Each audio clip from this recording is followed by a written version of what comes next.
The war between Israel and Hamas not only caused thousands of deaths and millions of people to flee their homes, but it also caused world trade to stagnate. Since the war in Gaza began, the Houthis, a rebel group in Yemen, have attacked cargo ships passing through the Red Sea. To deal with this problem, the U.S. is trying to ally with countries to ensure maritime security on this important route. So, what is the Houthi organization?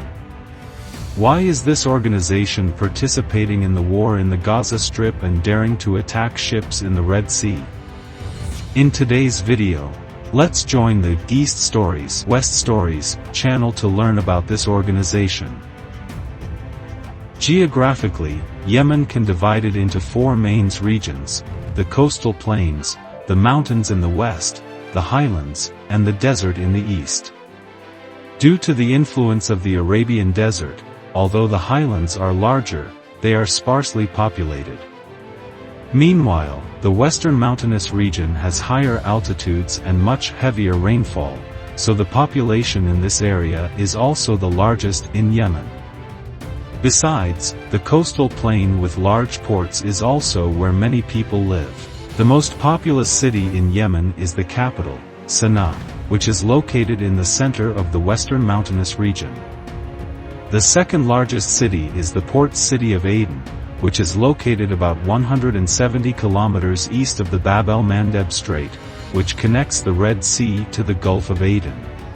That is why when the country was divided in two in the early 18th century, the western region was called North Yemen, and the rest was called South Yemen, based on the location of the two cities of Sana'a and Aden.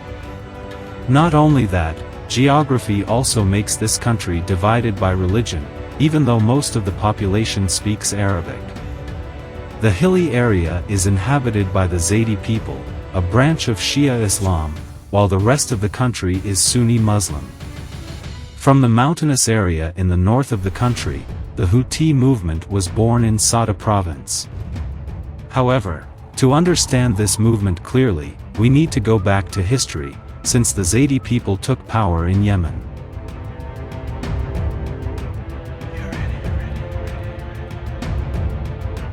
History is full of war. Back in 1597, the Zaydi dynasty was formed in northern Yemen. By 1638, they had driven the Ottomans out of the region. The new country quickly became powerful, controlling most of the southern Arabian Peninsula and the Red Sea. However, by the 18th century, the Zaydi dynasty began to weaken, and the southern region began to secede in 1728. By 1839, the port city of Aden and the surrounding area fell to the British. Taking advantage of this situation, the Ottoman Empire once again conquered this land in 1849. And it took them 23 years to conquer Yemen. However, the Zaydi tribe in the northern hilly region continued to resist Ottoman rule. Meanwhile, the British occupied the entire southern region of Yemen. After World War I and the fall of the Ottoman Empire, taking advantage of this opportunity, the Zaydi tribe established the Mutawakkilite kingdom in northern Yemen in 1918. With the ambition to recapture old lands, the new kingdom attacked British South Yemen in 1926, and attacked Saudi Arabia in 1934. However, both wars ended in defeat for the Zaydi family. By 1962, the army carried out a coup against the Zaydi royal family, causing the North Yemen civil war to break out. And to support the Republicans, Egypt sent 130,000 troops to fight, but they got bogged down here, when the royalists were enthusiastically supported by Saudi Arabia. Egyptian President Gamal Abdel Nasser even called the war in Yemen no different from the war in Vietnam. Therefore, at the Arab League Conference in Alexandria in 1964, Egypt and Saudi Arabia agreed to stop intervening in Yemen. In 1967, Egypt withdrew all troops from North Yemen, but the war continued between the Republican and Royalist sides. Also in 1967, South Yemen gained independence and became a communist country, with the name People's Democratic Republic of Yemen, PDRY.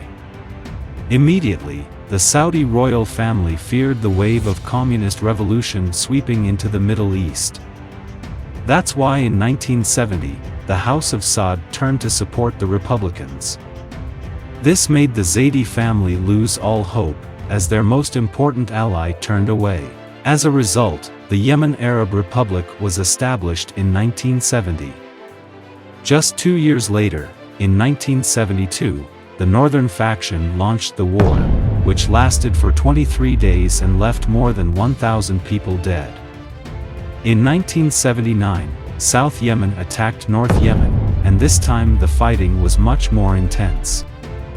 South Yemen was supported by the Soviet Union, Cuba, and East Germany.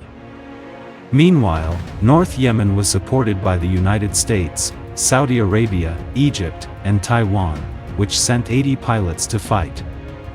Although it only lasted 23 days, this war was much more disastrous, with an estimated number of deaths ranging from 4,000 to 6,000 people, and up to 60,000 people had to leave their homes.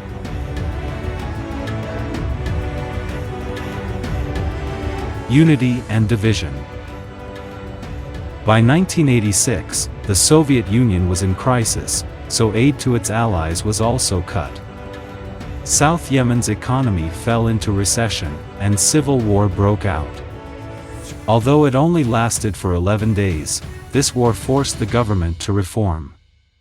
Meanwhile, oil was discovered on the border of the two countries, specifically on the border of Marib province in the north and Shabwa province in the south. And in 1988, the two countries reached an agreement to jointly exploit oil on the border. Meanwhile, the Eastern European socialist bloc collapsed, so South Yemen's best option is unification. On May 22, 1990, the two countries merged to form the Republic of Yemen. Ali Abdullah Saleh, the president of North Yemen, became the new president, and Ali Salem Alabama Bade, the general secretary of South Yemen, became the prime minister. The capital of the new country was Sana'a in the north. Yemen and Germany both united peacefully after the end of the Cold War, but the results were very different. Germany has only been divided for 45 years, while Yemen has been divided for more than 200 years. The conflict in the Middle Eastern country is even more severe, between on the one hand, conservative Islam in the north, influenced by the Ottomans, and then Saudi Arabia. On the other side is secularism in the south, first a British colony, then an ally of the Soviet Union. Not only that, northern Yemen is only half as large as the south at 170,000 square kilometers, compared to 360,000 square kilometers. But the population has quadrupled, with 12 million people, compared to nearly 3 million in the 1980s. As a result, both economics and politics gradually fell into the hands of the northerners. But not all North Yemenis feel benefited by unity. Typical of these are Muslim clerics, who want to maintain Sharia law. Meanwhile, Yemen's economy is in crisis. Because the country opposed the Gulf War, Saudi Arabia expelled 800,000 Yemenis in 1990 and 1991. Things got worse after the communists failed in Afghanistan in 1992. More than 20,000 fighters Yemeni jihadis have returned, and have carried out a series of assassinations targeting southern leftist leaders. From 1991 to 1993, 158 leaders who were members of the left-wing Yemeni Socialist Party were murdered. As a result, the civil war broke out between the two regions in 1994. In terms of force correlation, the North was overwhelmingly superior, with 38,000 regular troops and 100,000 reserve troops, while the South had only 27,000 regular troops and 40,000 reserve troops. The North's artillery and armored forces are also superior. Therefore, after only 2 months and 3 days, the northern side captured the city of Aden, ending the Yemeni civil war with complete victory.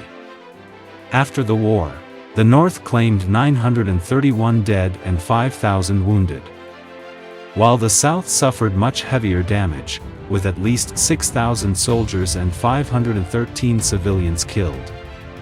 As a result, from now on power in Yemen belongs entirely to the Northerners, especially President Ali Abdullah Saleh, and he continues to lead the country until 2011.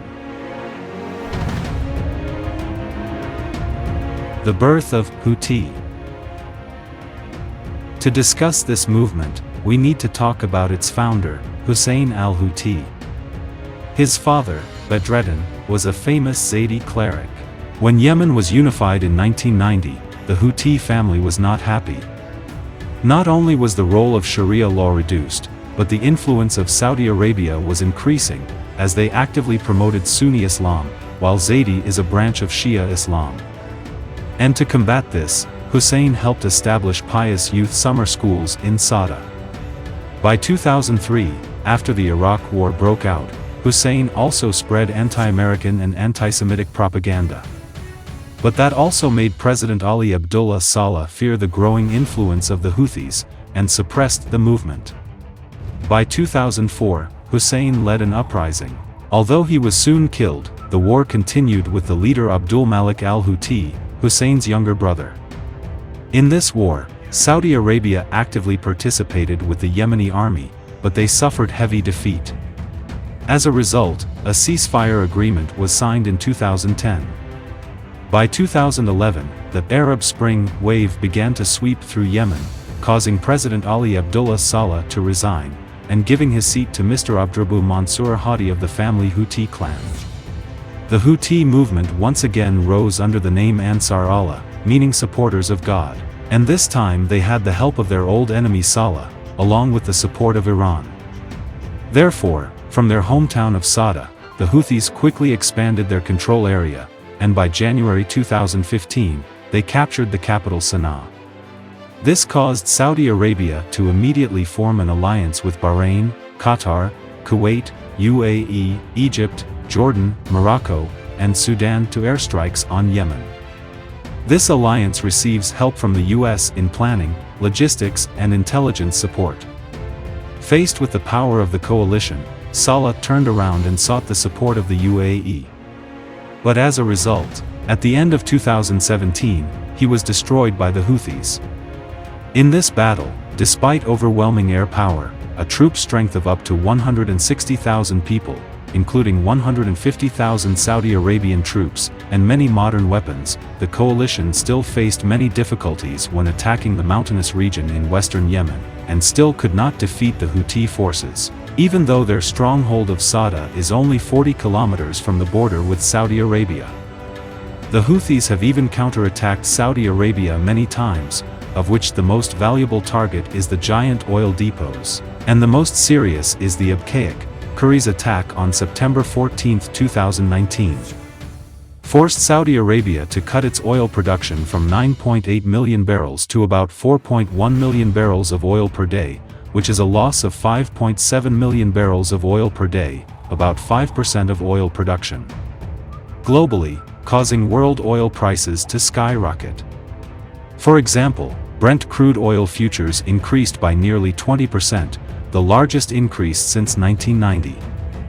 Meanwhile, since President Joe Biden was elected in early 2021, the US has stopped supporting Saudi Arabia, forcing the country to negotiate with the Houthis, and by April 2022, the two sides reached a ceasefire agreement brokered by the United Nations. Since then, although there are still some small conflicts, Yemen has become much more peaceful than before. Currently in Yemen there are three main forces. The first is the Houthi, which controls most of the western region. Next is the Yemeni government, which controls the eastern region, and part of the western region, the area around the city of Mocha. The third is the Southern Transitional Council. They control the southwest region, bordering the Gulf of Aden and Socotra Island. This force is the separatist movement demanding the re-establishment of the South Yemen state. Still, when Aden was attacked in 2015, they stood side by side with government troops to repel the Houthis. Unlike the Houthi government, which is allied with Saudi Arabia, the Southern Transitional Council is allied with the UAE. Although there are conflicts, these two factions still have to ally together to fight the Houthi movement.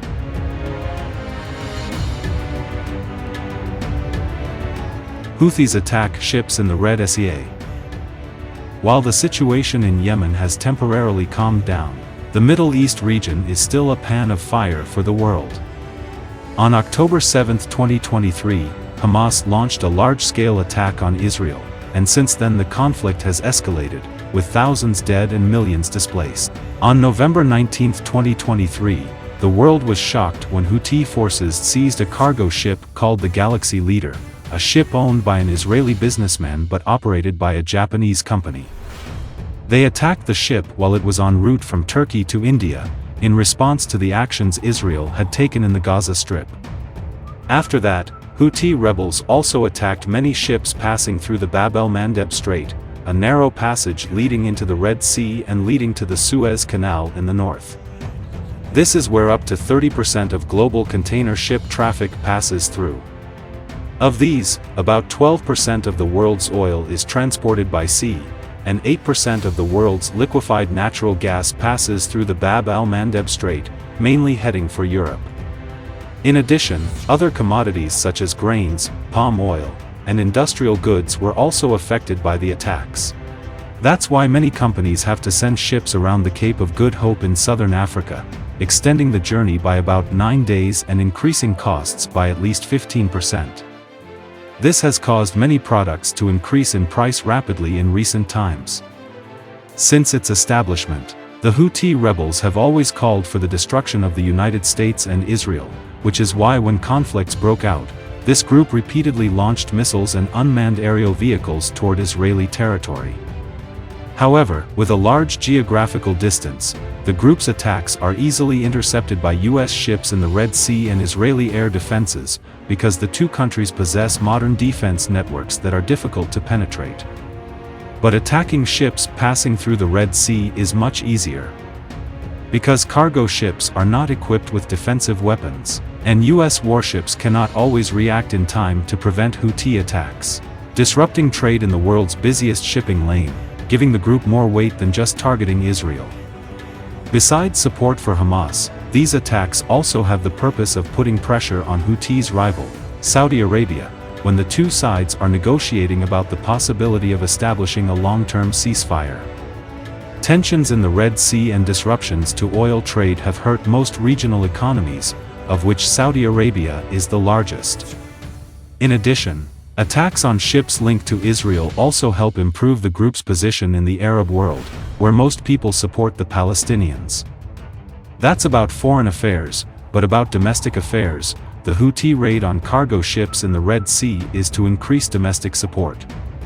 Because people's trust levels in areas controlled by this group are going down, because of poor governance, widespread corruption, and economic crisis. By opposing Israel, a country that many Yemenis consider an ideological enemy, the Houthis are distracting public opinion from internal problems, and attracting more support. The group has organized more than 1,000 protests, boycotts, or recruited new members since the war in Gaza. Although many Yemenis are tired of a decade of civil war, the Houthis' support for Palestine has helped the group recruit new fighters. They joined because they were promised to fight against America and Israel. Overall, these attacks have stalled global shipping through Bab el-Mandeb and the Red Sea, forcing the United States and its allies to respond. On November 26, 2023, the Liberian-flagged vessel MV Central Park was seized off the coast of Yemen in the Gulf of Aden. It has 22 crew members, including Russians, Vietnamese, Bulgarians, Indians, Georgians, and Filipinos. The American destroyer USS Mason then rescued this ship. At dawn the next day, Houthi forces fired 2 missiles at the U.S. warship. However, some experts believe that the Houthis intentionally missed, to avoid increasing tensions with the world's #1 power. Because currently Washington still considers the Houthis to be an annoying but acceptable force in northern Yemen. British-American coalition attacks Houthi rebels, a new war in Yemen? The US and UK are two countries supporting the Yemeni government led by President Abdrabbuh Mansour Hadi. These two countries have provided weapons and logistical support to the Houthi government in the fight against Houthi rebels. On January 12, 2024, the United States and the United Kingdom launched a series of military strikes against Houthi targets in Yemen. The attack was carried out using fighter aircraft and Tomahawk missiles. The U.S. Department of Defense has confirmed that the attacks targeted Houthi military facilities, weapons depots, and logistics targets. The primary objective of these attacks was to prevent the Houthis from continuing to attack commercial ships passing through the Red Sea. Following the attacks, the Houthi rebels have denounced the US and UK actions as enemy actions and have threatened to retaliate. The recent attack by the US and UK is a significant event that could have a significant impact on the war in Yemen. It is believed that this attack may weaken the military capabilities of the Houthis and aid the Houthi government in regaining control of the country. However, these attacks may also lead to increased tensions between the US, the UK and Iran, who back the Houthis. There are various reasons why the US and UK decided to attack the Houthis. Firstly, it is to prevent them from continuing to attack commercial ships passing through the Red Sea, which is a crucial sea route connecting Europe with Asia. The attacks on commercial vessels have raised concerns about naval security and trade disruption. Additionally, the US and UK consider the Houthi government to be the legitimate government of Yemen, and the attack aims to help Houthis' government regain control of the country. Lastly, the attack aims to prevent the Houthis from gaining complete control of Yemen, as it would pose a new security threat to the region. To determine whether the US and British attacks were effective, it is necessary to monitor the Yemeni civil war's developments over time. If Houthis' government gains control of the country, it will indicate that the US and British attacks have been successful. However, if the Houthis continue to resist and gain even more control, it will mean that the US and British attacks have failed.